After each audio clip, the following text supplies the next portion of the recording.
kita pada hari ini.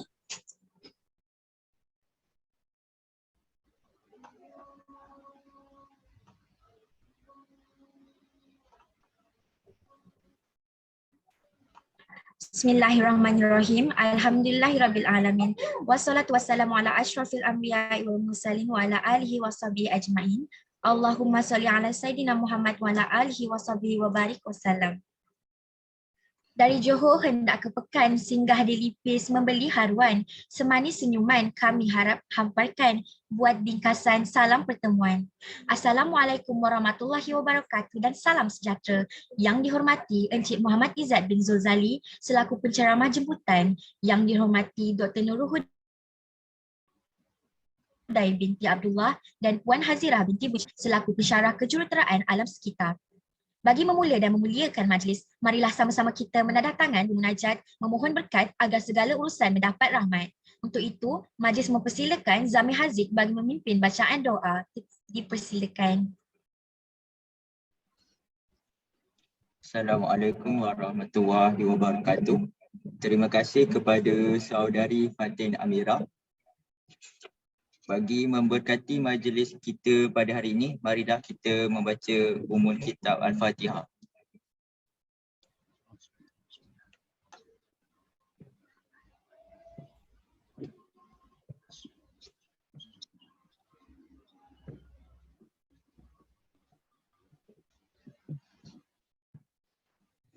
A'udzubillahi minasyaitonirrajim. Bismillahirrahmanirrahim.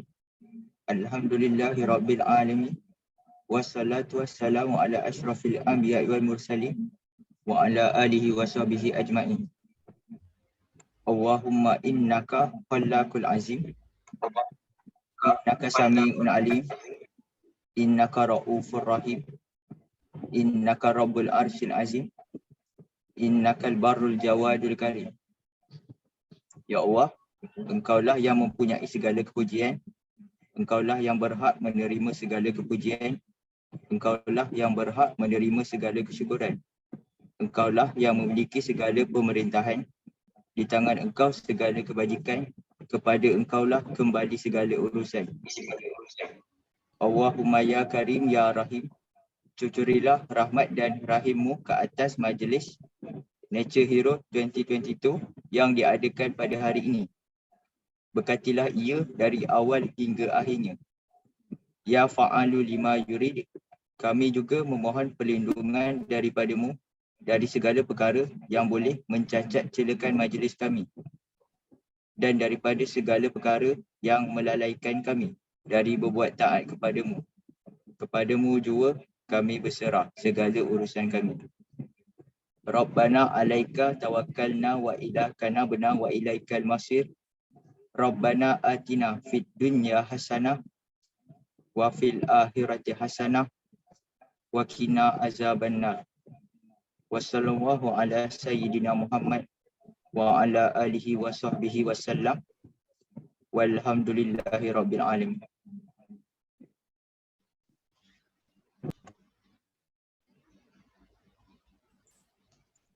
Majlis mengucapkan terima kasih kepada saudara Zami Haziq atas bacaan doa sebentar tadi. Buah paus si bunga rampai, kilauan bintang sungguh mengasyikkan. Orang jauh sudahlah sampai, selamat datang kami ucapkan. Biji selasih boleh dimakan, menjadi perisa sedap terperi. Kehadiran Tuan kami alukan, semoga majlis tambah seri. Alhamdulillah, marilah sama-sama kita melafazkan setinggi ucapan kesyukuran kehadrat Ilahi kerana dengan izin kasihnya pada petang yang barakah ini dapat kita sama-sama berkumpul untuk mendengar ceramah yang bertajuk perkongsian berkaitan dengan penanaman pokok, sayur-sayuran dan buah-buahan. Sebelum kita menghayati intipati ceramah, saya ingin menceritakan sedikit latar belakang penceramah. Nama diberi ialah Encik Muhammad Izzat bin Zulzali. Beliau berasal dari Johor Bahru dan menetap di Batu Pahat. Beliau berkelulusan tertinggi IPSM dan berumur 36 tahun. Beliau mempunyai pengalaman bertugas dalam membimbing dan memberi khidmat nasihat kepada petani dalam daerah Batu Pahat. Beliau juga membimbing pertanian komuniti, menyelia pertanian fertigasi, dan telah menang Inovasi Pertani atau lebih dikenali sebagai KIK pada tempat kedua di peringkat negeri Jabatan Pertanian pada tahun 2015. Beliau juga telah menyertai pertandingan inovasi pegawai atau lebih dikenali sebagai KIK di peringkat kebangsaan pada tahun 2016. Beliau juga pernah menjadi panel semakan inovasi pertanian UTHM pada tahun 2017 serta mendapat anugerah kumpulan inovasi pertanian pada tahun 2015 dan 2016. Hadirin sekalian, kini tibalah kita ke acara yang paling dinanti-nantikan. Untuk itu, majlis dengan tunduk hormatnya mempersilakan Encik Muhammad Izzat bin Zozali bagi memulakan ceramahnya. Dipersilakan.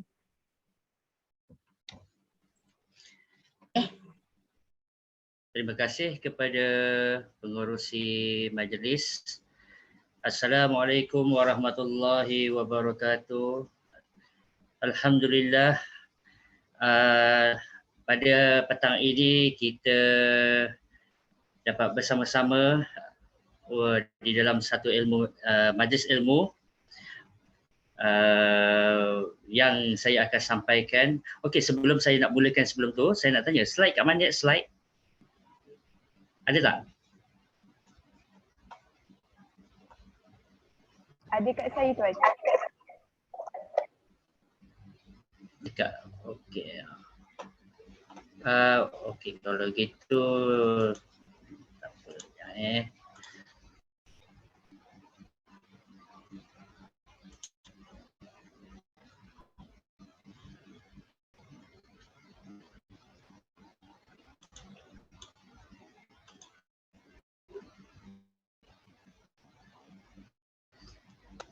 Okey, ada nampak? Nampak tuan? Okey.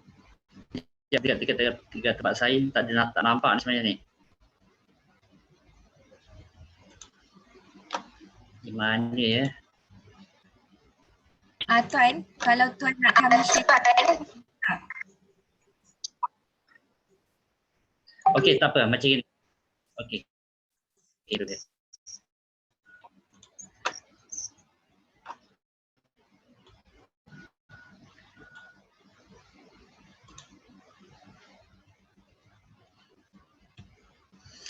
Okey. Yang dihormati pensyarah UTHM, tadi saya tak berapa nak jelas nak dengar sebab internetnya sangkut, yang itu Profesor apa Hood betul Hood apa saya tak tahulah, tadi sangkut tak berapa nak jelas. Dan okey, dan yang dikasihi mahasiswa-mahasiswi UTHM yang saya mengharapkan pada petang ini tidak terlalu boring dan tidak akan, insyaAllah tidak mengantuk. Dan kalau ikutkan pada hari ini lebih baiklah sebenarnya buat secara bersemuka lagi baik sebenarnya. Sebab apa? Saya punya, kalau ikutkan saya punya talk saya akan tackle to audience, tetapi memandangkan audiens saya di dalam online, saya sendiri pun tidak dapat melihat berapa ramai audiens saya di dalam sekarang ni. Tapi tak apa, kita teruskan juga pada petang ini di bawah tajuk penanaman dan penjagaan pokok, sayur-sayuran dan buah-buahan. Okey, sebelum tu saya nak menambah sikit juga. Okey, saya memperkenalkan diri saya. Saya Muhammad Izzat bin Zozali. Saya berasal dari Johor Bahru dan menetap di daerah Batu Pahat. Dan saya berusia 36 tahun. Saya masih lagi single, masih bujang lagi, belum berkahwin. Dan saya di dalam Jabatan Pertanian sudah hampir 13 tahun di dalam Jabatan Pertanian. Di samping itu juga saya telah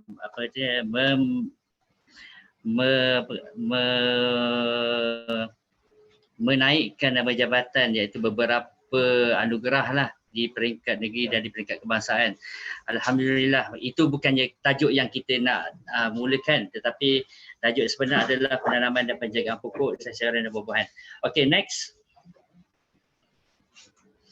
Pengurusan ladang sayuran buah-buahan. Okey, untuk hari ini insya-Allah saya cuba kalau ikutkan tajuknya ada 7, tetapi memandangkan kita punya masa adalah terhad adalah 1 jam sahaja. Saya cuba percepatkan dan cuba padatkan saya punya ceramah saya ataupun ringkasan pada petang ini, dan diharapkan semua mahasiswa dan mahasiswi fahamlah apa apa yang saya hendak sampaikan. Kalau sekiranya tidak faham, saya mohon sangat-sangat mencelah. Saya takut nanti apabila saya dah terbabas jauh, nanti kawan baru nak bertanya, alamak, time tu kan kita nak kena return balik semula kan. Okey, apa sahaja pertanyaan, yang terlintas dalam fikiran anda, mohon mencelah cepat. Sebab apa, saya ni jenis kereta api ATS, tak kena brake punya. Okey. So next, untuk tu kita akan masuk kepada pengurusan tapak baru. Okey. Untuk di sini, untuk dari segi pengurusan pembukaan ladang ataupun ingin membuat membuat ladang buah-buahan ataupun sayuran, kita perlulah mesti ada pengurus tapak baru, iaitu pembukaan tanah baru. Okey, itu adalah dua jenis gambar yang tanahnya telah diratakan, telah dikliarkan sebelum dimasuk tanaman. Okey, dan sebelum itu juga kita perlu merangka plan di dalam kebun, di mana di dalam plan di dalam kebun tu merangkumi jalan besar, jalan kebun, plot-plot tanaman, lepas tu termasuk stor, kolam air, dan ada lagi pelbagai yang lain lagi. Okey, bagi mengenal pasti jarak tanaman, kita perlu melihat dari segi geografi dia macam mana. Kalau geografi tanah rata, insya-Allah tidak ada masalah, dan kita terus boleh buat ukuran jarak penanaman. Untuk tanah yang berbukit bukau, kita akan mengalami sedikit masalah di mana tanah berbukit ini tidak sekata, dan dia punya kecuraman dia tidak sekata juga. Ada persen, ada 10, ada 20, ada 50.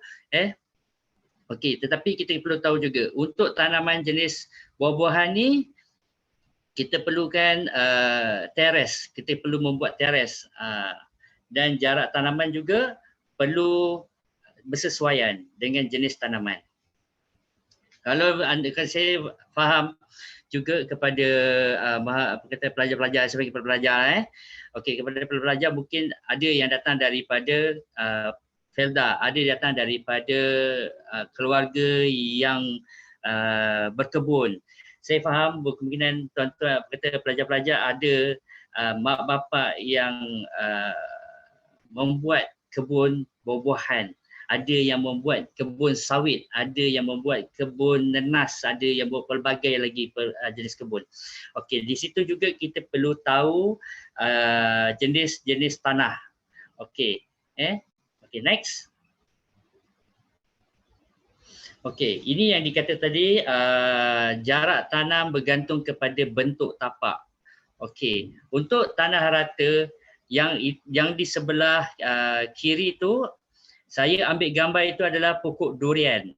Okey, untuk pokok durian ni dari anggaran jarak tanamannya adalah 35 kaki kali 35 kaki atau 38 kaki kali 38 kaki.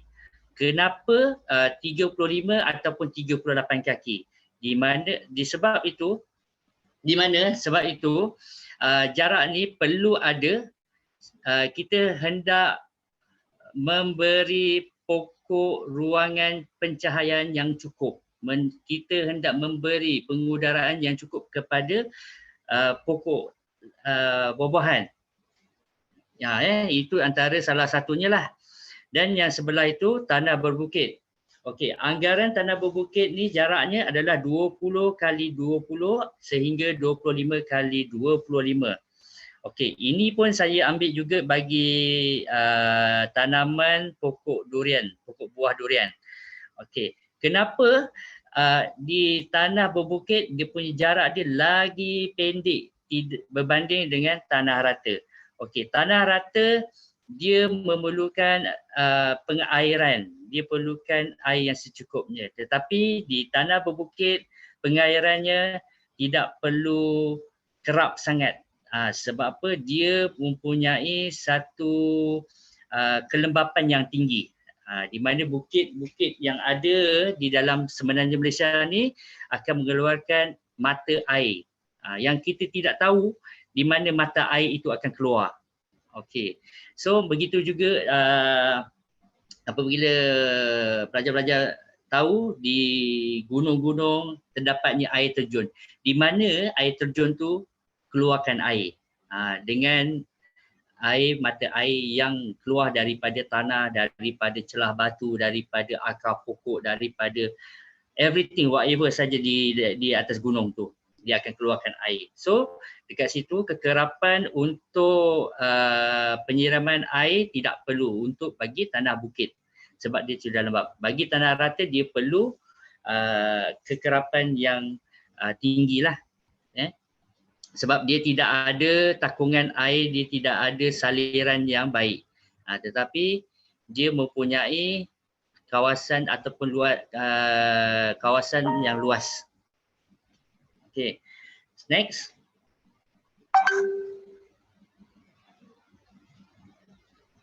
Okay, seterusnya. Okay. Sekiranya bukan tapak baru, beberapa faktor perlu dipertimbangkan.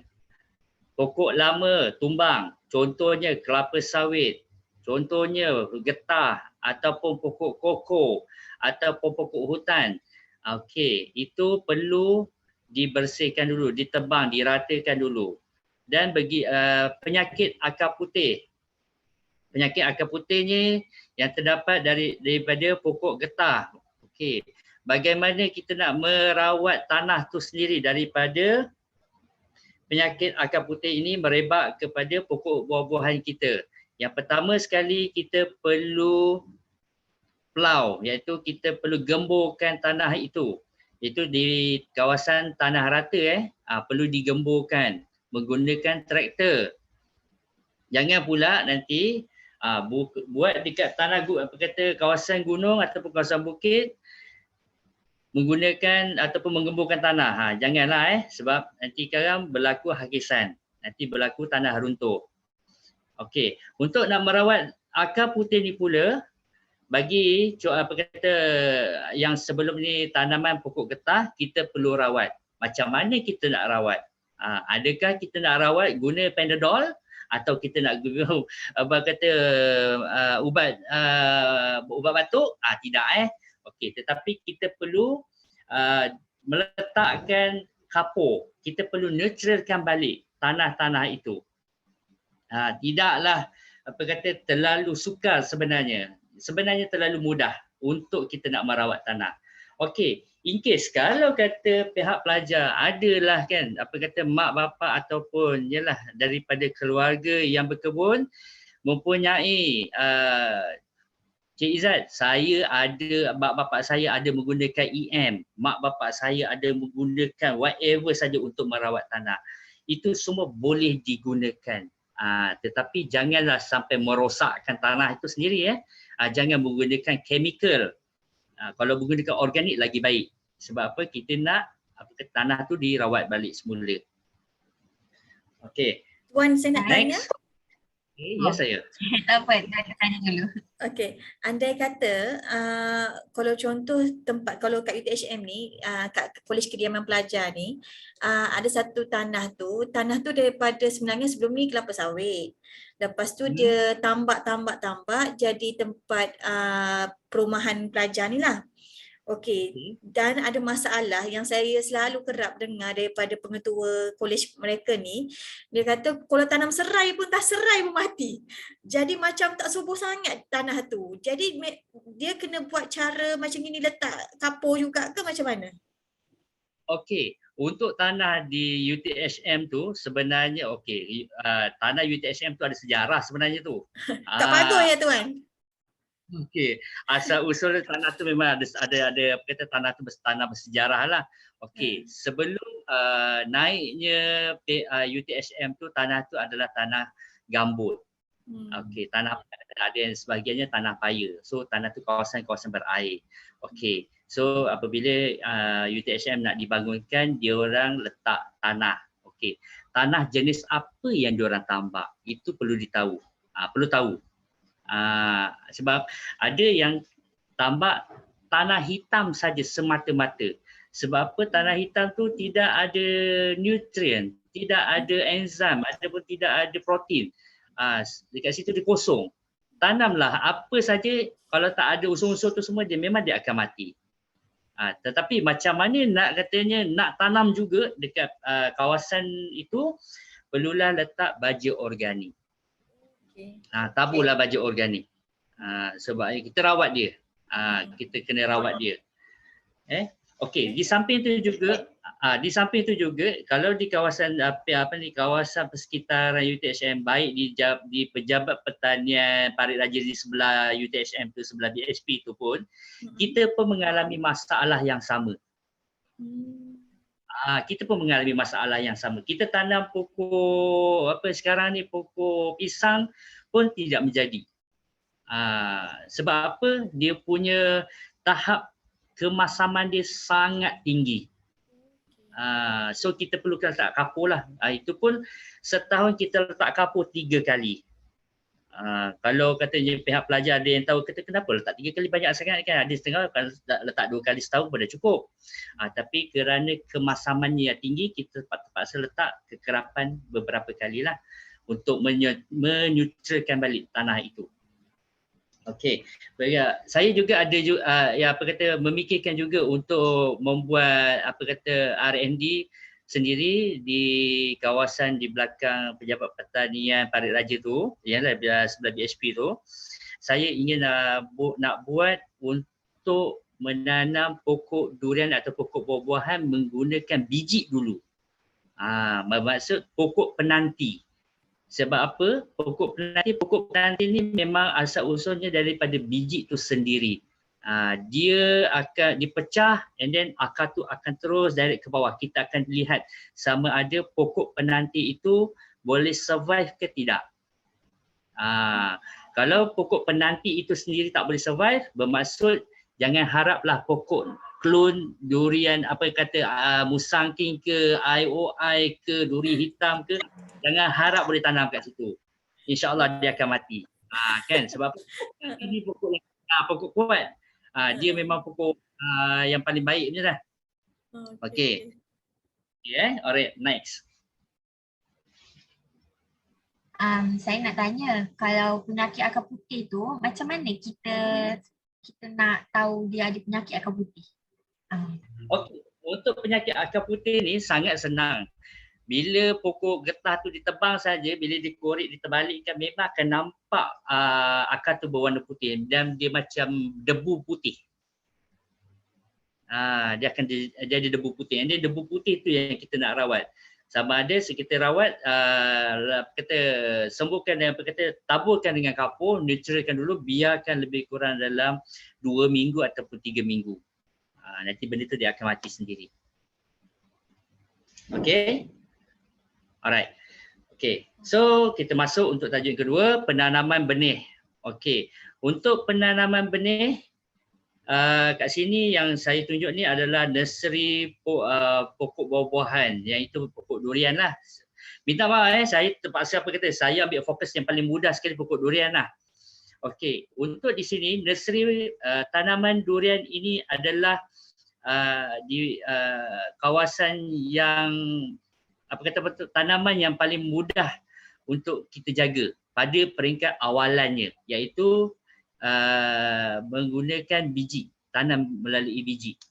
Okey, dekat situ kita akan tengok melihat dari segi keseragaman pertumbuhan, dari segi penyakit, kita dapat tahu berapa kadar peratus pokok itu boleh hidup. Okey, dan begitu juga apabila dah sampai satu peringkat iaitu lebih kurang dalam sebulan di dalam polybag, kita akan pindahkan dia dari dalam polybag yang lebih besar sedikit. Dan kita akan melihat tumbesaran dalam tempoh 1,5 bulan ataupun 2 bulan di dalam beg yang pertama. Untuk di dalam polybag yang kedua, kita tengok sama ada pokok itu boleh survive ke tidak. Okey.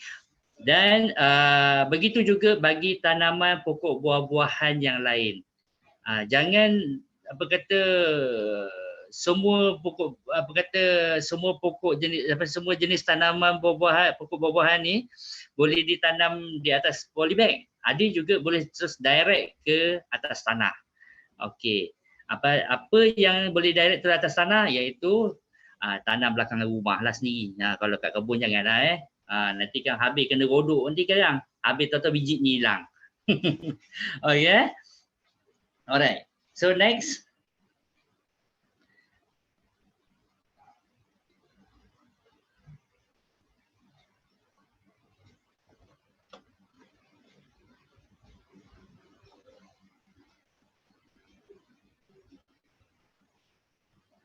Okay. Alright. Yang ini saya selitkan sedikit semaian biji pokok sayuran. Okay. Untuk tadi yang saya minta maaf, saya lupa nak terangkan tadi yang masa sayuran yang pertama.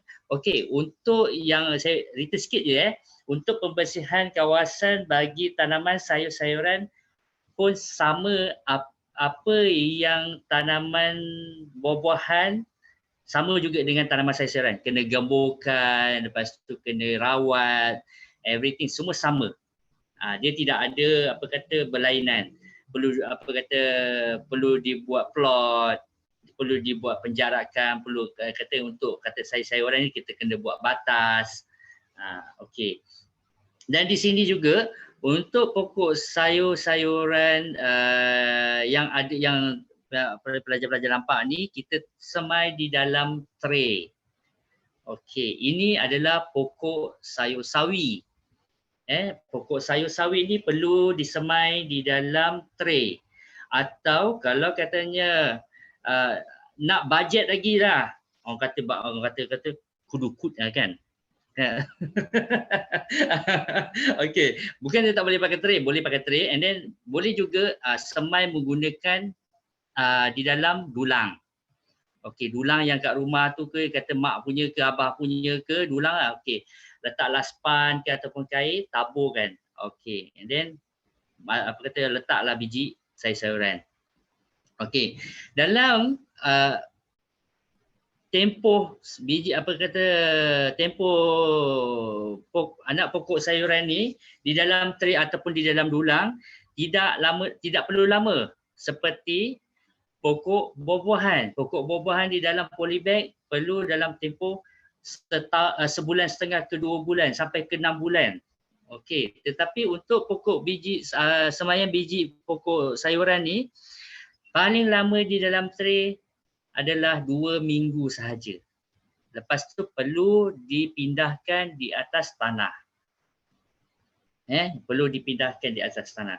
Jangan biarkan terlalu lama di dalam tray. Sebab apa?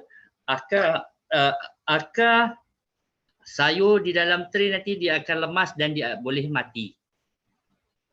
Dia bukannya akar tunjang, dia adalah akar serabut. Pokok buah-buahan adalah akar tunjang.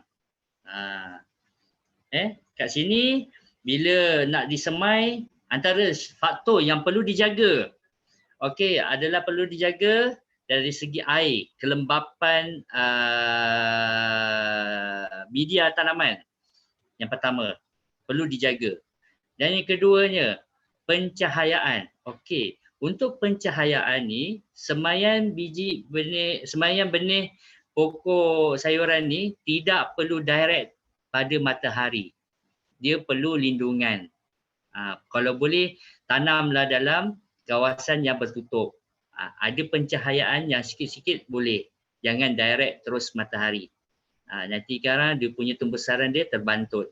Okey. Ada pula yang menyatakan, Encik Izzat, saya pergi kat Cameron Highland, diorang direct terus dekat atas bawah matahari, relax je. Memang boleh. Dia kat sana suhu sejuk. Kita dekat sini suhu panas berdenting kan. Kat sini kita perlu faham di mana untuk nak menanam tanaman sayur-sayuran, kita perlu tahu suhu berapa yang dia boleh survive. Terlalu panas sangat pun tak boleh, terlalu sejuk sangat pun tak boleh.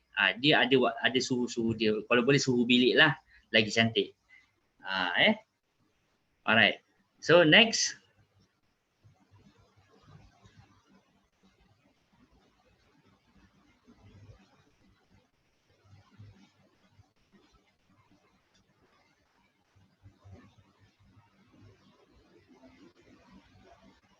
Okey, ini benih yang ideal ditanam adalah sihat dan besar, tinggi, mempunyai akar yang sempurna tapi tidak terikat antara satu sama lain.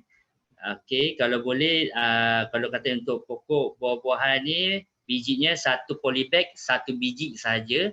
Jangan bercantum dengan, jangan tanam satu polybag tu 2-3 biji. Okey, mempunyai pucuk dan cabang. Pastikan apabila nak pokok tu sihat, pokok tu ada pucuk dan ada cabangnya. Jangan tengok melihat pokok tu sihat walafiat tetapi tidak ada pucuk dan tidak ada cabangnya. Itu tidak sihat lah. Dan kat situ dia boleh menyebabkan terbantutnya pertumbuhan itu sendiri. Okey. Bebas dari serangan serangga, perosak dan penyakit. Okey, untuk bebas daripada serangan serangga, perosak dan penyakit ni, untuk awalan pokok buah-buahan dan pokok sayuran, dia punya fungsi dia sama saja. Antara, saya nak bertanya lah, kalau kata je you all boleh jawab satu jawapan saja. Selepas semai biji benih, serangga ataupun serangan serangga apa yang paling awal akan datang?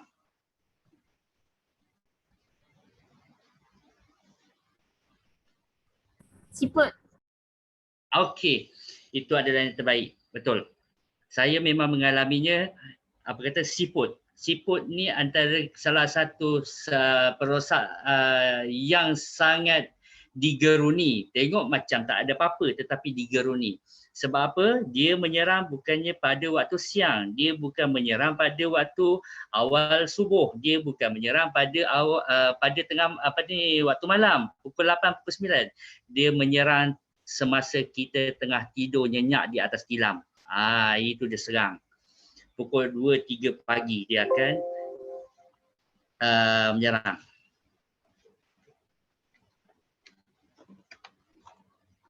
Sekejap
Okey. Kita sambung lagi. Dan pokok induk iaitu pokok kampung sudah dipotong. Okey, ini untuk pokok-pokok yang tanam melalui biji.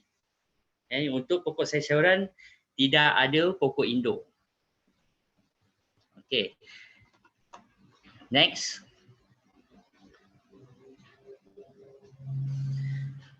Akar, okey, Perdana Menteri. Okey, akar adalah asas untuk tumbuh serang pokok. Air yang mencukupi dan baja yang sesuai mempercepatkan pertumbuhan akar. Itu antara salah satu faktor pokok perlukan. Di mana kalau tidak ada dua perkara ini, baja dan air, bermaksud pokok anda akan terencat dan terbantut. Okey. Penjagaan pokok kecil dari peringkat awal sangat penting untuk jangka masa panjang. Contoh, masa hasil pertama dipercepatkan pada tahun kelima. Keupayaan untuk mencegah serangan penyakit mampu menampung hasil yang tinggi. Okey, antara salah satu faktor di mana kalau dilihat balik semula, kalau pihak pelajar, mungkin pelajar-pelajar pun tahu. Kau beli je tanam pokok kelon, boleh berhasil 4-5 tahun ataupun paling cepat pun 3 tahun. Di mana buktinya boleh menyatakan bahawa kata 3, 4, 5 tahun katanya boleh boleh menghasilkan hasil yang tinggi. Kalau sekiranya tidak mampu menjaga atau membelai pokok-pokok ini dengan betul. Okey. Dan pokok-pokok yang ada di dalam ini juga dari segi keupayaannya untuk mencegah dari serangan penyakit adalah sangat rendah. Keupayaan dia untuk mencegah adalah sangat rendah. Dan perlu dipantau dari semasa ke semasa. Antara salah satu faktor di mana kalau katanya untuk pokok buah-buahan ni kita melihat balik semula, yang paling banyak adalah kupu-kupu putih, white fly. Itu antara salah satu serangga-serangga yang paling famous di dalam pokok buah-buahan. Sebab apa? Antaranya pokok buah-buahan ni itu adalah makanan kepada perosak serangga. Dan kita perlu buat pemantauan lah. Kalau sekiranya ada serangan tu, serangan serangga ataupun serangan perosak penyakit ataupun serangan penyakit, perlulah kita membuat semburan racun. Semburan racun tu janganlah katanya pakai reset pula. Gunalah semburan yang telah ditetapkan. Pergilah ke kedai yang menjual racun-racun dan bertanya di kedai, cakap dengan kedai, saya ada tanam itu pokok durian. Okey, sekarang pokok durian itu ada serang putih-putih ke apa ke kan. Cakap dia macam gitu. Nanti dia akan suggestkan racun apa yang sesuai. Okey, next. Okey. Adalah digalakkan masa tanam pada musim hujan. Sekiranya tidak memasang paip untuk menyiram, apa yang akan terjadi? Digalakkan tanam pada musim hujan. Bermasa dalam bulan 12 ataupun bulan 1 ataupun bulan 2. Dalam tempoh sebulan ataupun 2 bulan ataupun 3 bulan. Itu yang lebih baik. Tapi pastikan kawasan yang hendak ditanam tu bukan kawasan banjir. Bukan kawasan yang airnya bertakung. Pastikan tanah itu menyerap air. Okey, untuk faktor salah satunya, saya sendiri pun sudah melihat beberapa pengusaha-pengusaha kita sendiri. Bila dia dah tanam, apa yang akan berlaku? Siapa yang boleh jawab? Dia dah tanam, lepas tu dia tinggal, tahu sampai masa dia nak tuai je kan. Itulah orang kita. Malas Alright. dah tuai je. Tahu tak apa. Okey. Tapi itulah yang kata kita menggalakkan kepada kata petani-petani yang kata nak menanam pokok, bolehlah tanam pada musim hujan sekiranya tidak memasang pipe untuk menyiram. Sebab apa, saya pun faham sekarang ni kos untuk memasang pipe saja agak tinggi. Saya dapat maklum pada 3 minggu yang lepas harga dah mendadak naik 300%. Sangat-sangat tinggi. Terlalu tinggi. Saya kita cuba mencari satu inisiatif yang lain, kalau boleh nak tanamlah pada musim hujan. Okey. Alright. So lubang nak menanam mestilah digembur dengan mengikut saiz polybag. Okey. Saya faham. Dia kata nak ikut polybag ke? Nanti kata aku belajar tanam, suruh tanam buka 3 kaki, panjang 3 kaki, dalam 3 kaki kan. Katanya apa cerita ni? Ikut polybag pula kan? Okey. Sebenarnya bukan tak boleh mengikut saiz polybag. Boleh. Tetapi kena tengok faktor tanah itu sendiri. Kalau tanah yang berada di dalam gambar itu sendiri, tanah itu mempunyai organik dan tanah itu mempunyai kelembapan, suhu kelembapan yang baik. So tidak perlu membuat lubang yang besar. Melainkan dia tanam dekat tanah liat, tanah yang tidak ada baja. Itu perlu dibuat dengan ukuran, ada yang sampai 2,5 kaki, ada yang sampai 3,5 kaki, ada yang sampai 5 kaki pun ada. Lepas tu barulah masuk dengan tanah campuran. Okey. Sebelum tu saya nak tanya, siapa ni? Akmal Hafiz Ya, saya. Okey, Akmal Hafiz. Saya nak tanya, okey, apa saya dah ada menyebutkan tadi tanah campuran. Okey, ini kalau betul nanti kan dapat hadiah ni. Nanti kan kalau betul saya akan hantar dia ke UTSM nanti. Nanti awak tuntutlah kat sana. Alright. So, untuk tanah campuran tu apa media di dalam tanah campuran tu tersebut?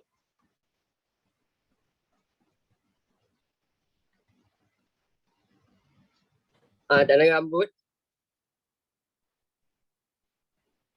Okey. Lagi? Tak ada? Tu je ke? Okey, tak apa. Ada yang kata pelajar-pelajar yang lain yang tahu? Boleh bantu Cik Akmal kita? Saya. Okey, siapa tu? Wazif Hilmi tuan. Oh, Cik Wazib. Oh, ini setiausaha ni, mana bertahan ni. Okey, apa dia Cik Wazib? Tanah lum dengan tanah pasir. Tanah lum dengan tanah pasir. Lagi? Lain tak ada? Itu sejelas saya tahu. Okey. Alright. Okey. So, dua-dua hampir tepat tapi tidak tepatlah. Okey. Hampir-hampir tepat. Okey. Saya kena kalau boleh ambil note terus. Okey. Tanah campuran tu adalah tanah atas iaitu top soil. Okey. Lepas tu organik dan pasir. TOP, top. TOP, top. Tanah organik pasir. Okey. Dan saya nak bertanya satu lagi soalan. Yalah, selagi tak ada soalan, dia kata tak ada soalan dan jawab betul ni macam tak sedap hati ya. Hadiah banyak lagi ni.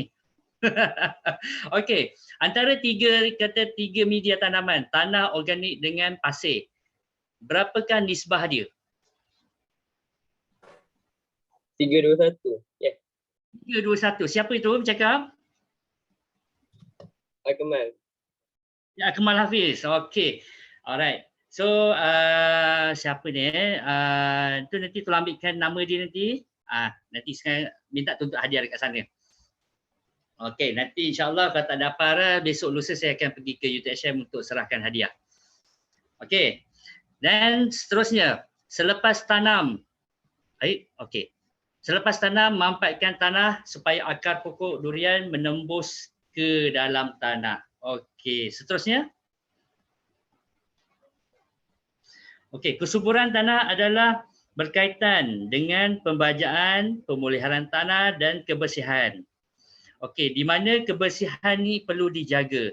Okey, pembajaan is pembajaan lah. Kita tahu apa itu pembajaan. Pembajaan organik, pembajaan chemical dan pemuliharaan tanah tu macam mana.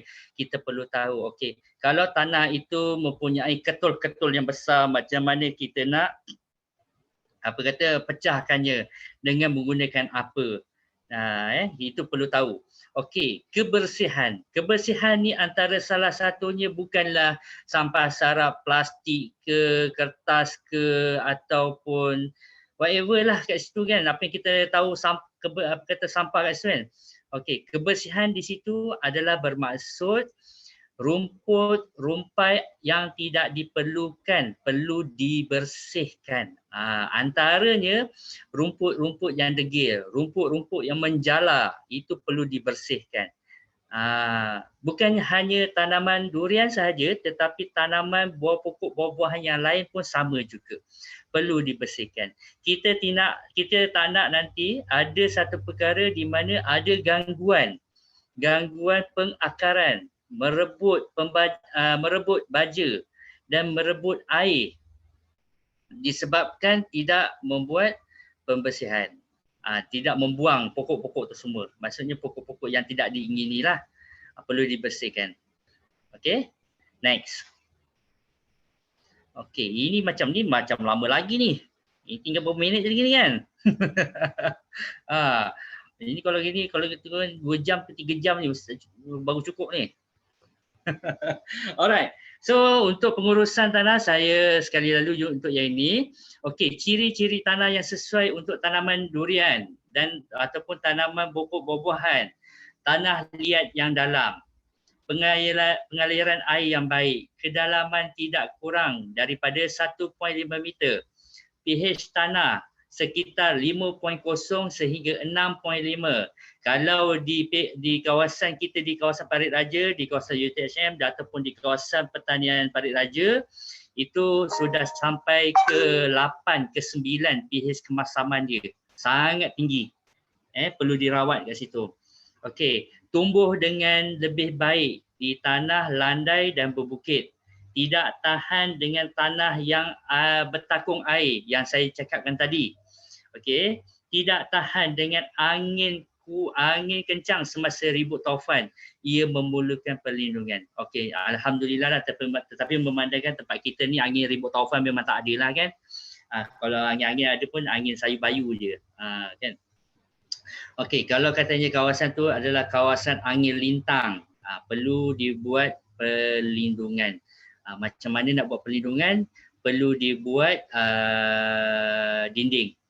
Kalau kena kepungkan dengan zinc ataupun kepungkan dengan netting supaya angin itu tidak terus meluru kuat dan mengganggu kepada pengakaran pokok, iaitu bila pokok tu bergoyang dan berlaku gegaran ataupun akar tu akan rosak. Okay, next.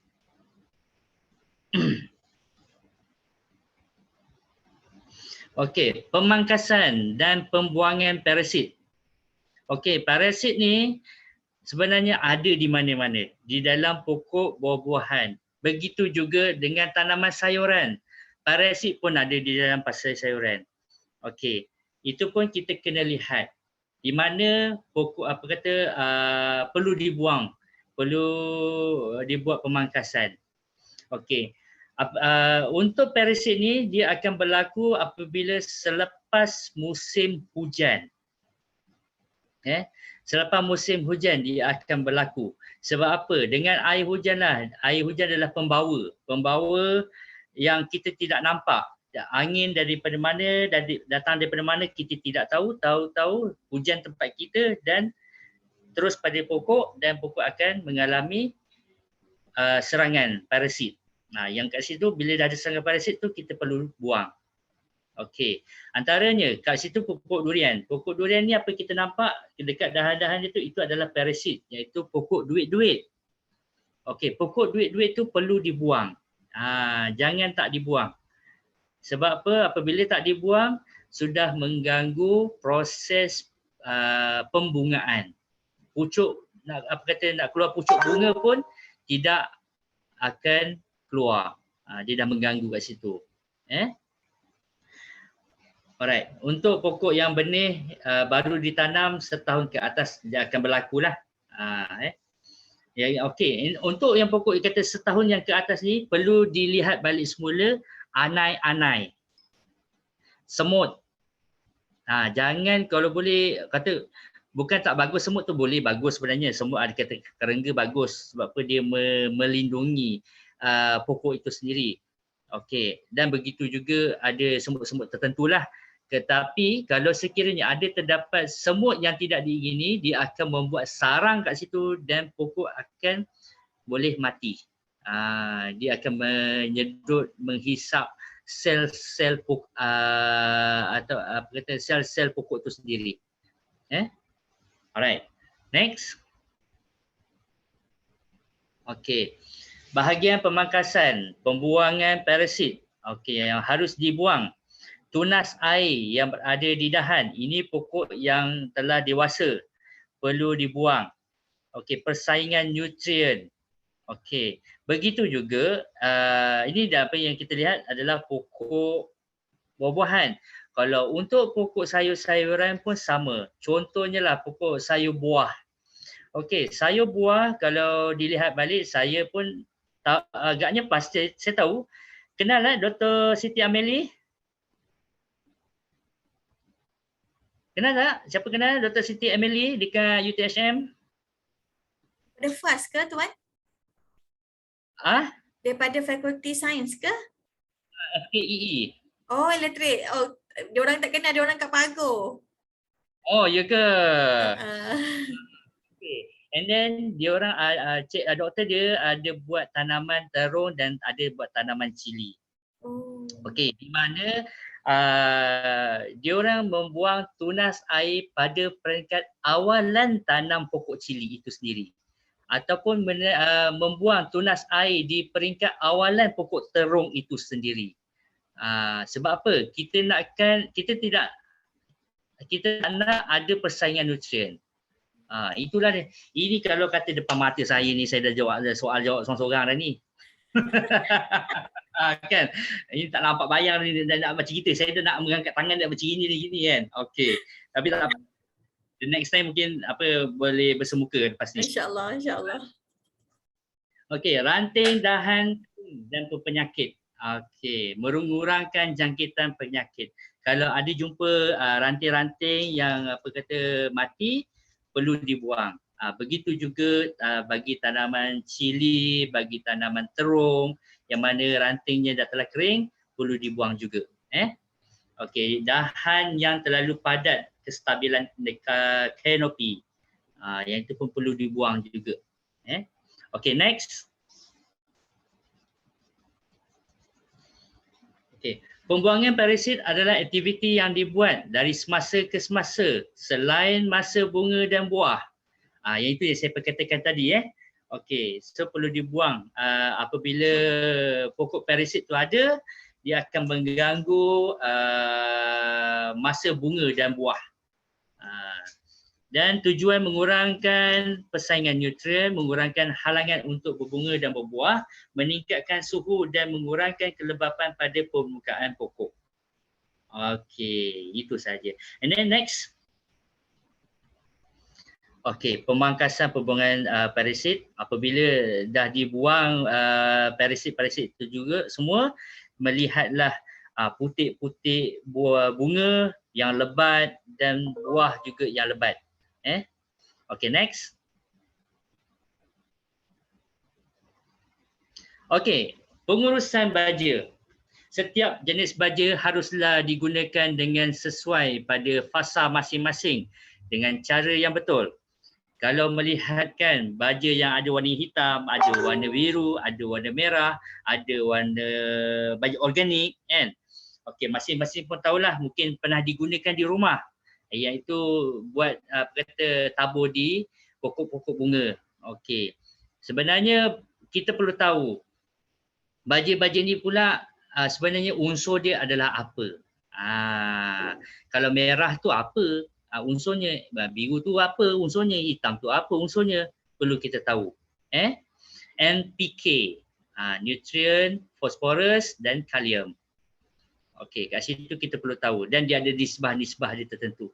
Kalau kita insya-Allah kalau ada masa nanti kita bersemuka, saya akan terangkan bagaimana kita nak mengenal pasti unsur-unsur dan berapa nisbah dia tu sendiri. Okey, dan baja kimia ni ada dalam bentuk butiran, ada dalam bentuk cecair dan dan ada bentuk dalam folia yang itu perlu dibancur. Okey, butiran yang apa yang yang ada dekat skrin tu boleh nampaklah, itu butiran. Okey, larut dalam air ni baja yang telah diproses daripada unsur magnesium, unsur mangan, unsur sulfur, unsur dan pelbagai unsur disatukan dan dilarutkan di dalam air dan jadilah baja larutan air.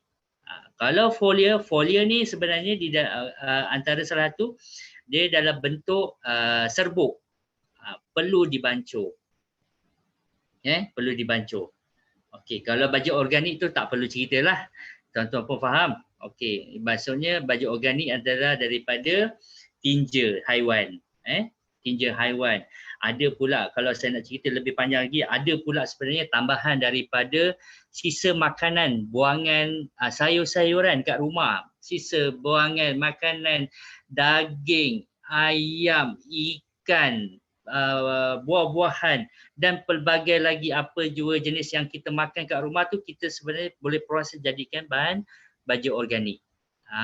Itu kalau saya nak cerita banyak lagi tu. Okey, next.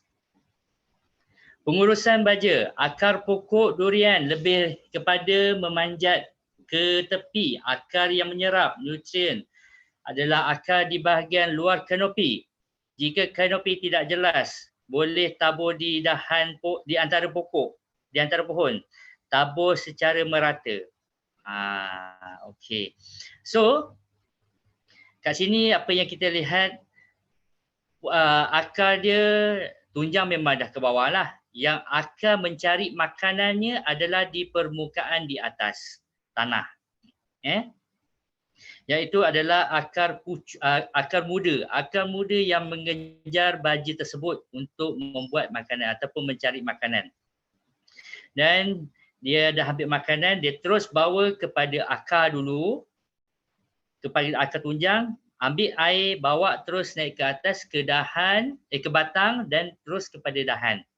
Dan bila dah kepada dahan, terus bawa kepada pokok dan proses terus bagi kepada daun. Itulah dipanggil proses fotosintesis dekat daun. Daun pula mencari cahaya matahari.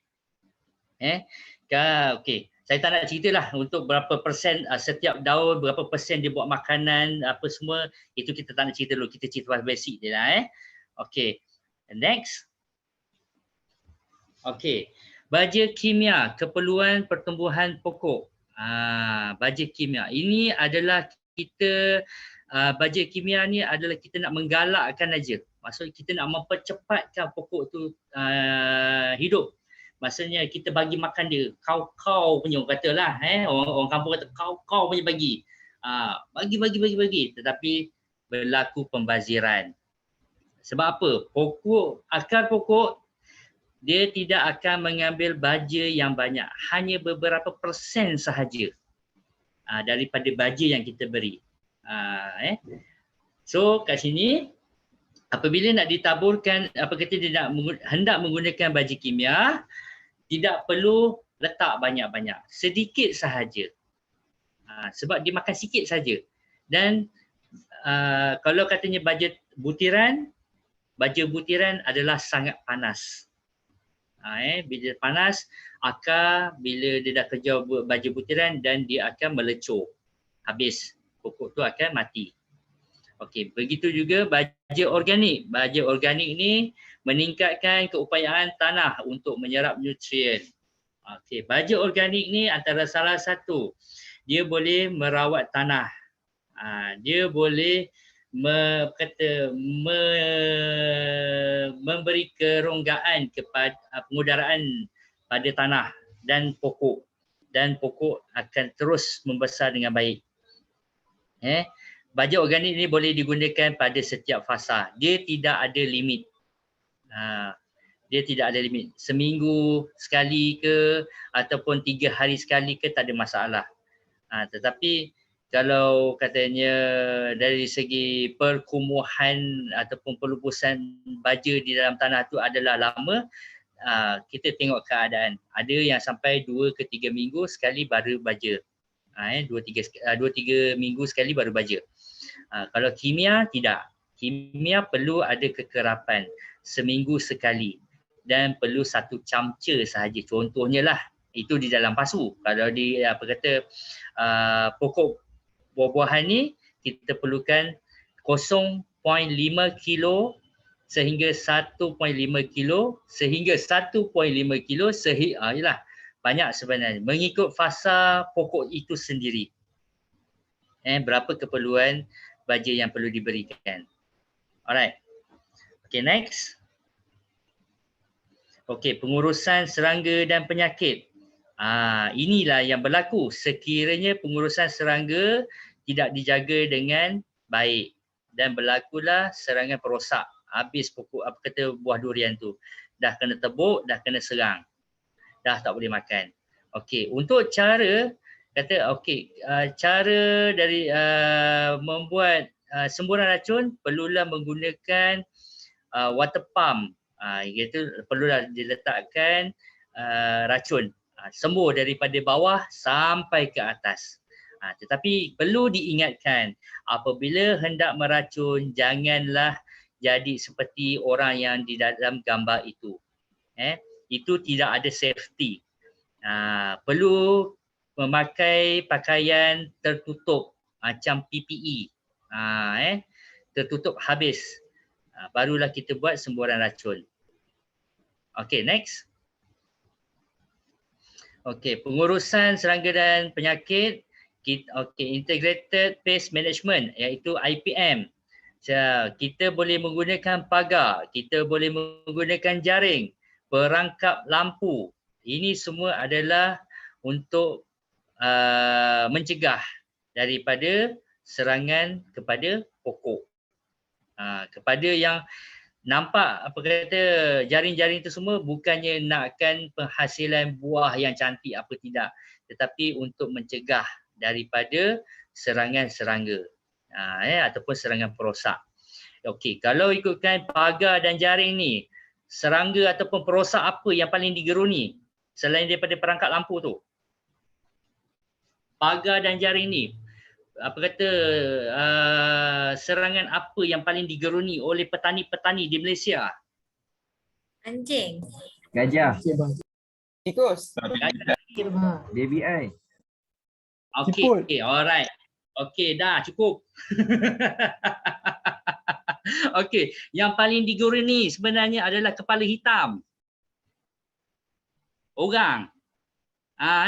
Kalau tak pasang pagar, insya-Allah dia akan ambil buah durian tu baru keluar. Kalau tak pasang jaring, insya-Allah habis semua dia sapunya. Itulah serangan perosak yang paling diguruni. Okay, alright. Okay, so next. Alright, penjagaan semasa musim bunga dan buah. Okay, pemilihan baja. Baja kimia tidak mengandungi klorid. Musim bunga dan musim buah. Baja NPK, K mestilah tinggi. Kalau beli baja kimia, K mestilah tinggi. Alright. So, penggunaan racun serangga mengikut arahan dan yang disyorkan pada label. Okey, di dalam racun tu ada label yang telah disyorkan mengikut hektar dan mengikut berapa gram yang disyorkan.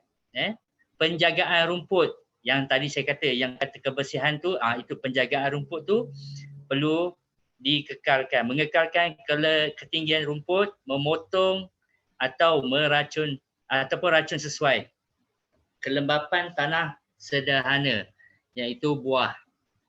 Okey. Next. Okey, inilah dia. Penjagaan semasa musim musim bunga dan buah.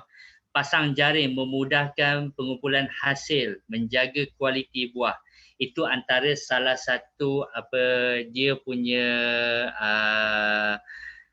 kualiti lah, production dia, kualiti buah tu sendiri. Dan dia tidak mahu buah itu pecah ataupun buah itu dimakan oleh haiwan-haiwan yang tidak diingini. Dan perlu dibuat jaring. Okey. Alright, ada apa-apa pertanyaan lagi? Tak ada Ada tuan. Apa dia? Tak ada. Tak ada. Okey. Okey, next. Okey. Pokok yang sihat mampu menampung pembungaan dan pembuahan yang berperingkat pada masa yang sama. Okey. Kita tidak jangan menggambarkan hanya pokok durian sahaja yang katanya mampu menampung pokok yang siap mampu menampung pembungaan dan pembuahan yang baik mengikut peringkat daripada semasa ke semasa. Begitu juga pokok-pokok yang lain. Kalau untuk pokok sayur-sayuran, kena ingat pokok sayur-sayuran tak ada buah melainkan kalau dipanggil sayur buah, memang ada buah. Okey. Dan kalau katanya sayur berdaun, insya-Allah tidak sesukar pokok buah-buahan. Pokok sayur adalah sangat mudah kalau dijaga dengan baik dan rapi. Dan dari segi penggunaan racun pun tidak begitu tinggi kalau untuk sayur-sayuran. Tetapi untuk bila dah buka ladang nak buat tanaman sayur-sayuran, ada satu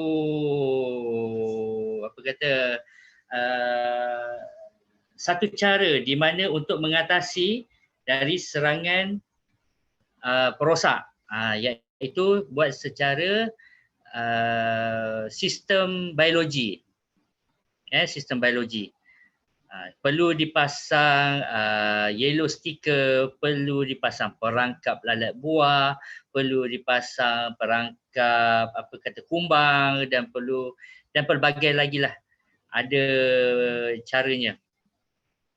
Itu sayur-sayuran. Sikit saja. Sayur-sayuran memang sangat sedikit dia punya kerenah dia. Dibandingkan dengan pengurusan tanaman pokok buah-buahan ini. Okey, untuk pengurusan pokok durian yang baik dapat menghasilkan durian berkualiti. So macam mana kita belai dia, macam mana kita kasih dia, macam mana kita bercakap dengan dia, macam gitulah dia beri pulangan hasil kepada kita. Jangan ingat tanam tinggal tuai, memang tak dapatlah buah besar-besar macam itu. Okey, macam mana pokok durian ni dan atau baik apa jua jenis pokok-pokok buah-buahan yang lain perlu diingatkan. Perlu bercakap dengan pokok kalau boleh.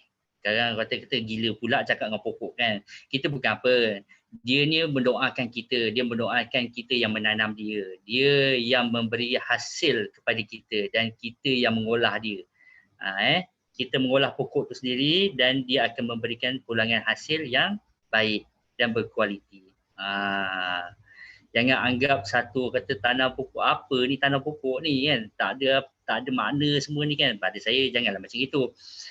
Ini antara salah satu fardu kifayah juga untuk kita semua. Bagi orang lain makan juga bukan untuk kita punya kata tekak kita nak makan seorang kalau kata 10 ekar 10 ekar nak makan seorang demam ni kan. Alright. So kat situ pada saya insya-Allah mungkin rasanya ini slide yang terakhir kot. Okey. Ada apa-apa persoalan lagi? Tuan, saya nak tanya, jadi tempat kat Pagu ni dia ada satu tanah lapang. Jadi kami perlu cek dulu pH tanah tersebut.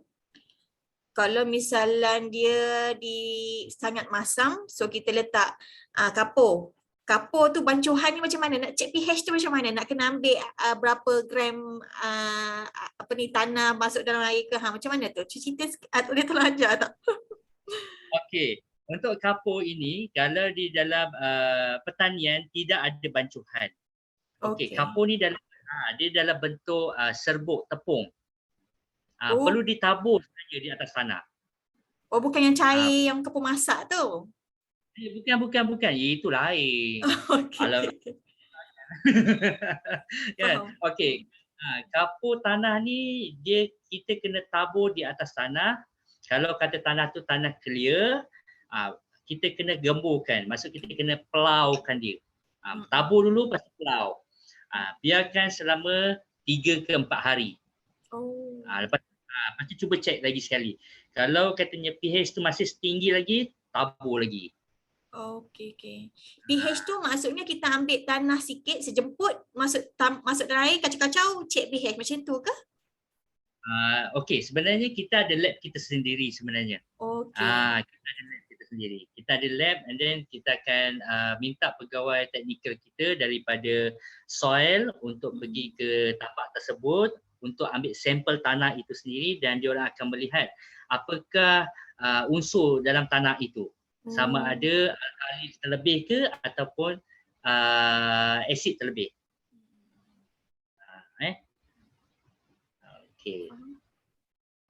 Okey, in case lah kalau katanya pihak UTHM Paguh ke ataupun UTHM Parit Raja ni kalau kata nak nak cek tanah itu ataupun ada kawasan yang nak dibuat tanaman, bolehlah buat surat hantar kepada kita.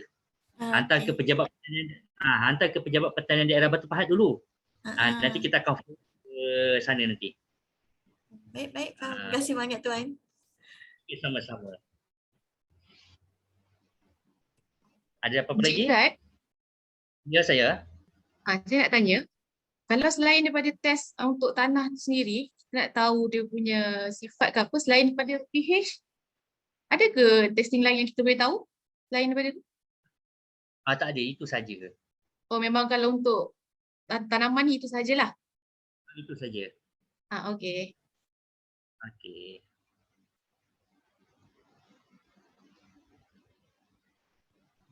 Okey, ada apa-apa lagi? Boleh next kita nak tengok slide seterusnya ada tak, betul tak? Okey, sekian, terima kasih. Okey, sebelum saya mengakhiri lagi seminit lagi. Ada siapa nak bertanya?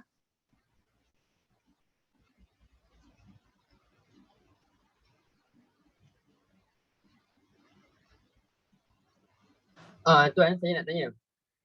Kalau untuk tanam sayur, cara hidroponik ke cara tanam dekat pot tu lagi bagus? Mana satu lebih baik? Okey, untuk tanaman sayuran ni ada dua sama baik. Okey, untuk antara salah satunya kalau tanam hidroponik ni kita tidak menggunakan media tanaman. Kita cuma hanya menggunakan air sahaja. Itu antara salah satunya faktor yang paling mudah dan air itu pula bukan air kosong, kita terus bagi air baja. Okey, untuk tanaman hidroponik ni yang lebih bersesuaian adalah tanaman sayuran berdaun. Contohnya sawi, lepas tu kangkung, lepas tu seledri, lepas tu daun sop dan pelbagai lagi yang sesuai ditanam dekat hidroponik. Kalau tanam di dalam pot, iaitu kita menggunakan media tanaman. Okey, media tanaman ni ada pelbagai jenis. Ada yang menggunakan, kalau katanya pihak pelajar tahu, kita menggunakan kokopit, sabut kelapa. Ada yang menggunakan sekam padi. Ada yang menggunakan tanah. Ada yang pelbagai lagi. Dekat situ kita tahu, kita nak tengok juga kalau gunakan media-media tu tanaman apa yang sesuai. Biasanya dia tanam di dalam pot tu, kita tanam yang singkat masa.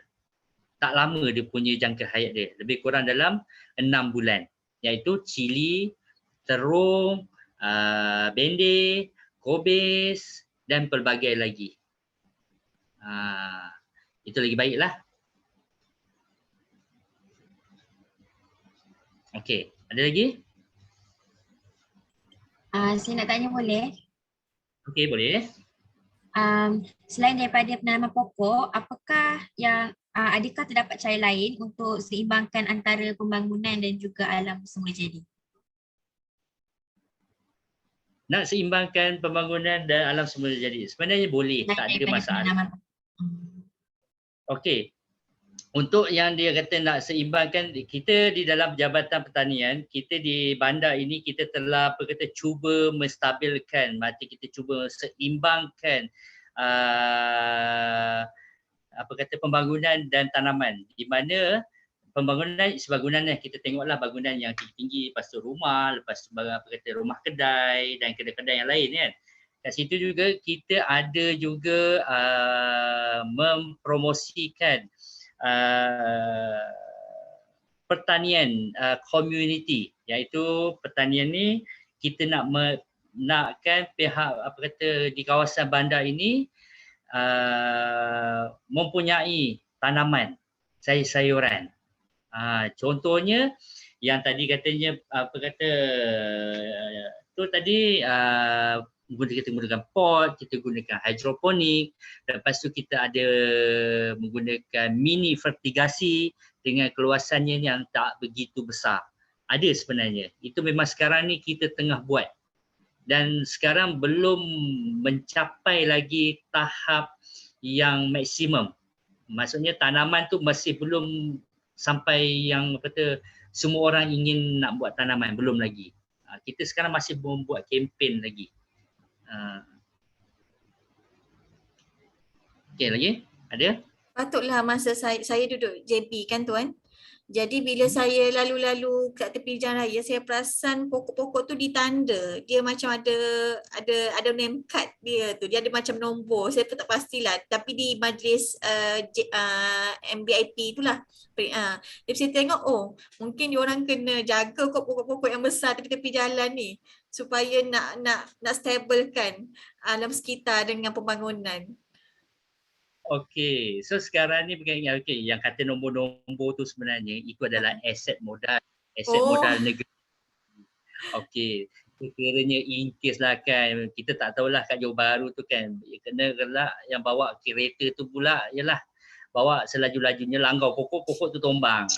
Nanti dia pokok ni yang mana satu, dah ada nombor siri dia. Itu je sebenarnya. Tapi kalau katanya kalau nak stabilan pokok tu sebenarnya pelbagai jenis tanaman boleh. Yang nombor-nombor tu itu adalah aset hidup. Bagi dalam majlis Pembandaran Iskandar Puteri. Betul-betul. Yes.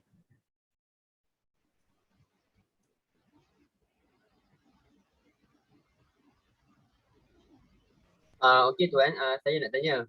Untuk program kami ni, kami nak tanam pokok angkat yang dijaga oleh kami lah. Tapi nak tanam kat atas tanah. Tuan boleh bagikan ke contoh-contoh pokok yang senang untuk dijaga yang boleh kami tanam? Okey, nak kata senang tu insya-Allah lah senang. Tapi kalau katanya tak siram satu hari pun kira susah juga tu. Okey, sebenarnya ada je tanaman yang mudah nak dijaga, tetapi perlu dibuat pemantauan selalu. Itu saja. Antaranya kalau katanya nak buat tanaman di atas tanah. Sekejap Banang Jaya. Kalau saya boleh sharekan sekejap kat sini.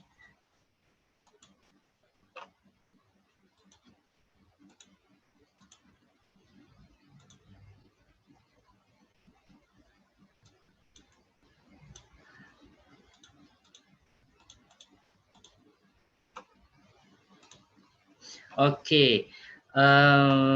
Kejap. Right. Boleh share screen tak sekejap? Screen, saya Boleh, share. Boleh.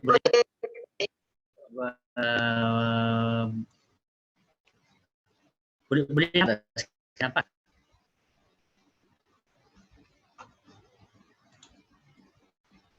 Nampak tuan?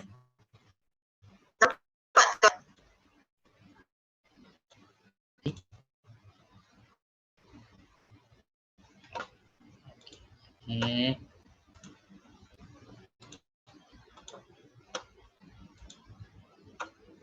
Okey, ini antara salah satu tempat di Batu Pahat ini di mana kawasan ini adalah kawasan di sekarang nampak tak yang saya siarkan gambar terung ni?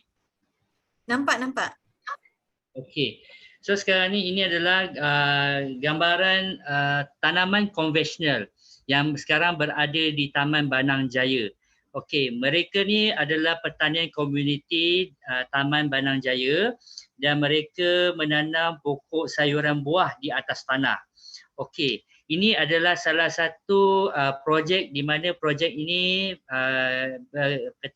bekerjasama ataupun kolaborasi bersama dengan Majlis Perbandaran Daerah Batu Pahat dan Jabatan Pertanian bersama komuniti Taman Banang Jaya membuat satu projek tanaman konvensional di atas tanah, dan kita pejabat pertanian telah mengesyorkan 4 jenis tanaman yang begitu mudah, tidak perlu penjagaan yang sangat teruk. Kat sini apabila dilihat pokok-pokok ini sekarang ni sekali kena serangan, semua sekali kena racun. Contohnya satu plot kena serangan, yang belakang-belakang ni semua kena racun. Dan penjagaannya perlu disiram hari-hari.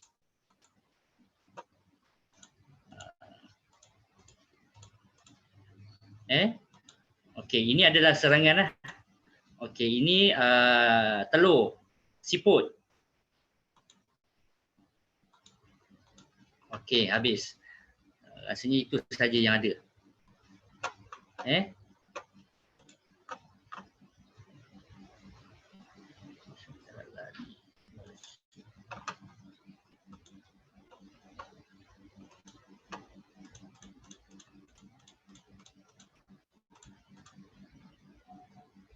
Okey, yang ini yang kita bagi bantuan dekat Taman Banang Jaya juga. Ini kalau di sebelah sana ni yang sebelah sini ini adalah tanaman konvensional, tanaman cili.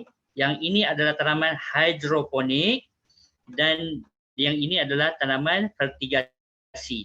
Ini bantuan daripada Jabatan Pertanian. Yang ini bantuan daripada pihak Majlis Perbandaran Batu Pahat. Ini yang telah mereka telah lakukanlah.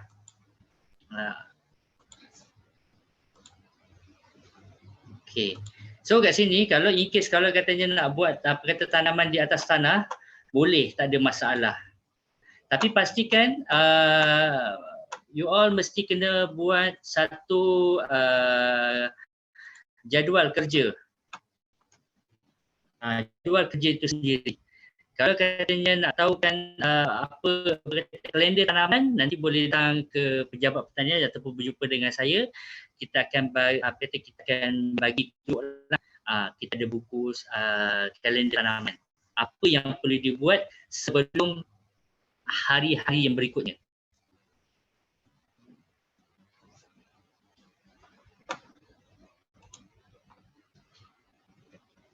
Okey, ada lagi?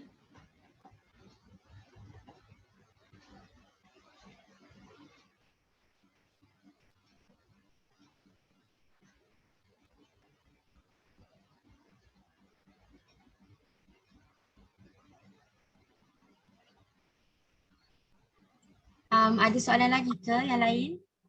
Ada soalan lagi ke?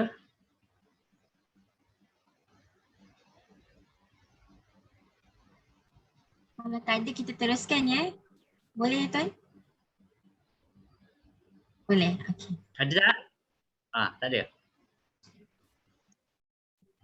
Terima kasih diucapkan atas perkongsian yang sangat bermakna sebentar tadi. Majlis merakamkan setinggi-tinggi ucapan terima kasih kepada Encik Muhammad Izzat bin Zulzali atas kesudian memberi ceramah sebentar tadi. Diharap para hadirin sekalian dapat memahami tentang perkongsian berkaitan dengan penanaman sayur, penanaman pokok, sayur-sayuran dan juga buah-buahan. Seterusnya dipersilakan Dr. Nurhudai binti Abdullah untuk memberi sepatah dua kata. Silakan.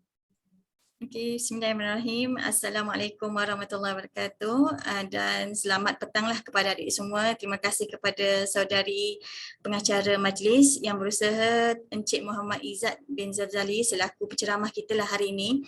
Sidang pensyarah-pensyarah dan pelajar-pelajar yang dihormati sekalian. Alhamdulillah, setinggi-tinggi kesyukuran ke atas ilahi kerana dengan limpah dan kurnianya dapatlah kita berhimpun dalam majlis perkongsian ilmu yang kita pada hari inilah. Okey, terutamanya saya ingin mengucapkanlah jutaan terima kasih tak terhingga kepada Tuan Muhammad Izzat kerana sudi berkongsi ilmu yang cukup bermanfaat pada hari ini. Dan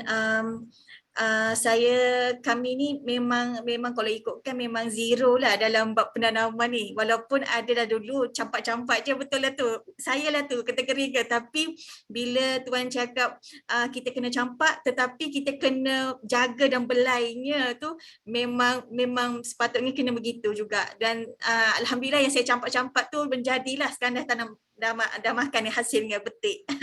Okey, jadi saya rasa perkongsian hari ini adalah sangat-sangat bermakna dan mereka juga akan adaptasikan apa yang ilmu Tuan kongsikan pada hari ini. Mereka akan jalankan penanaman pokok insya-Allah pada 27 Mei lepas saya. Jadi kemungkinan kalau misalnya diorang pun pelajar-pelajar yang ada masalah mungkin akan terus hubungi Tuan dan kita sentiasa akan berkolaborasi lagi insya-Allah.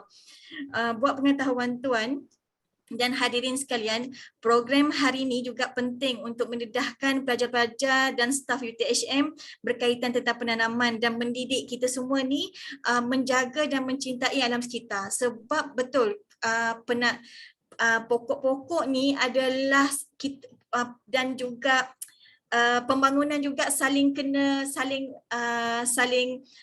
perlu di antara satu sama lain. Dan juga program pada hari ini dan juga pada 27 Mei akan datang adalah mendapat sokongan dari pelbagai pihak, macam contoh daripada Pejabat Pertanian Daerah Batu Pahat, Kolej Kediaman Pelajar-Pelajar Jawatan Kuasa Sukarelawan Hubungan Masyarakat UTHM. Dan kerjasama ini sangat penting ya, kerana kita nak memberikan kesedaran kepada pelajar dan supaya memelihara alam sekitar. Lebih-lebih lagi lah. Dan alam sekitar ni adik-adik kena tahu, alam sekitar ni bukan sekadar udara, air, bukan yang kita belajar kat kelas. Biodiversity, dia tumbuh-tumbuhan, binatang, air, udara, semua ni saling kita lengkap melengkapi. Dengan itu, perkongsian pada hari ini adik-adik kena ambil take note dan kita amalkan. Kalau dah habis belajar sekalipun, dah insya-Allah lepas ni boleh nanam lah. Saya rasa sayur yang paling mudah kalau hari tu saya pernah tanam dengan pelajar saya adalah tanaman bendi. Kalau kat belakang kolej tu memang saya pernah tanam bendi, tapi masalah dia yang putih-putih yang Tuan maklumkan tadi tu. Itu memang bermasalah lah pokok saya hari tu. Dia pernah tumbuh beberapa kali, lepas tu dah mati dah. Sebabkan ada penyakit tu lah. Okey, dan dengan jayanya program ini adik-adik semua dah insya-Allah dapat mengaplikasikan ilmu-ilmu pada masa akan datang. Akhir kalam, saya nak mengucapkan jutaan terima kasih sekali lagi kepada Tuan dan Pejabat Pertanian Daerah Batu Pahat kerana sudi meluangkan masa pada sesi kita kali ini. Insya-Allah jika kami memerlukan khidmat daripada pihak Tuan, insya-Allah boleh ke kami berkolaborasi lagi? InsyaAllah boleh. Tak ada Terima masalah. kasih Tuan, terima kasih. Okey. So sebelum saya serahkan majlis kepada pengacara, saya nak berpantunlah sedikit. Okey, dari Batu Pahat ke Pekansari, beli cekodok pisang di Paguh sini. Selesai sudah majlis kita hari ini, di lain masa bersua lagi. Segala yang baik datang daripada Allah dan segala yang ada kelemahan itu adalah datang daripada saya sendiri, dan insya-Allah saya sentiasa ingin berusaha untuk berubahlah insya-Allah. Terima kasih semua dan Assalamualaikum warahmatullahi wabarakatuh. Terima kasih. Terima kasih diucapkan kepada Dr. Nurul Hudai atas ucapan itu tadi. Dengan ucapan itu tadi, maka berakhirlah majlis kita pada petang ini. Saya memohon maaf jika dapat sebarang kesilapan sepanjang mengendalikan majlis ini. Yang baik itu datangnya dari Allah, yang buruk itu datangnya dari diri saya sendiri. Wabillahi taufiq wa hidayah. Wassalamualaikum warahmatullahi wabarakatuh. Sekian, terima kasih. Okay, semua sebelum tu diminta para hadirin untuk buka kamera bagi sesi bergambar bersama-sama Encik Muhammad Izzat bin Zozali sebagai kenang-kenangan sebelum majlis bersurai. Kehadiran lepas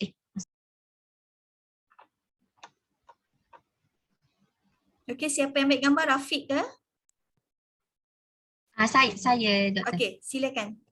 Saya ambil gambar. Boleh buka kamera semua?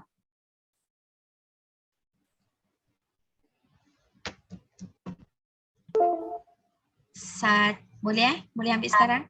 Okay. 1, 2, 3.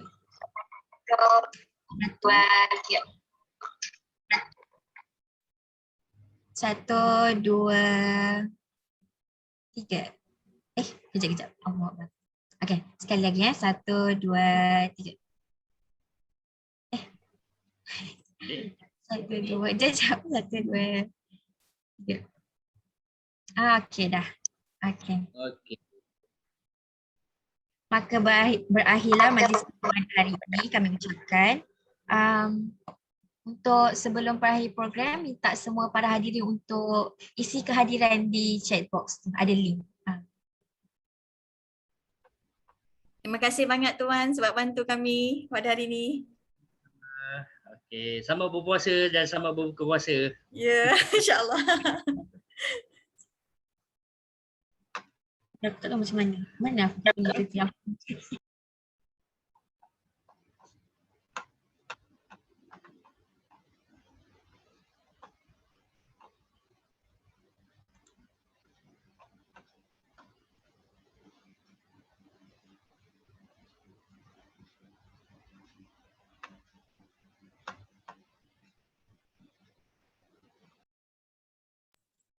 Untuk para hadirin yang mana dah isi link untuk tu, kehadiran tu boleh left je.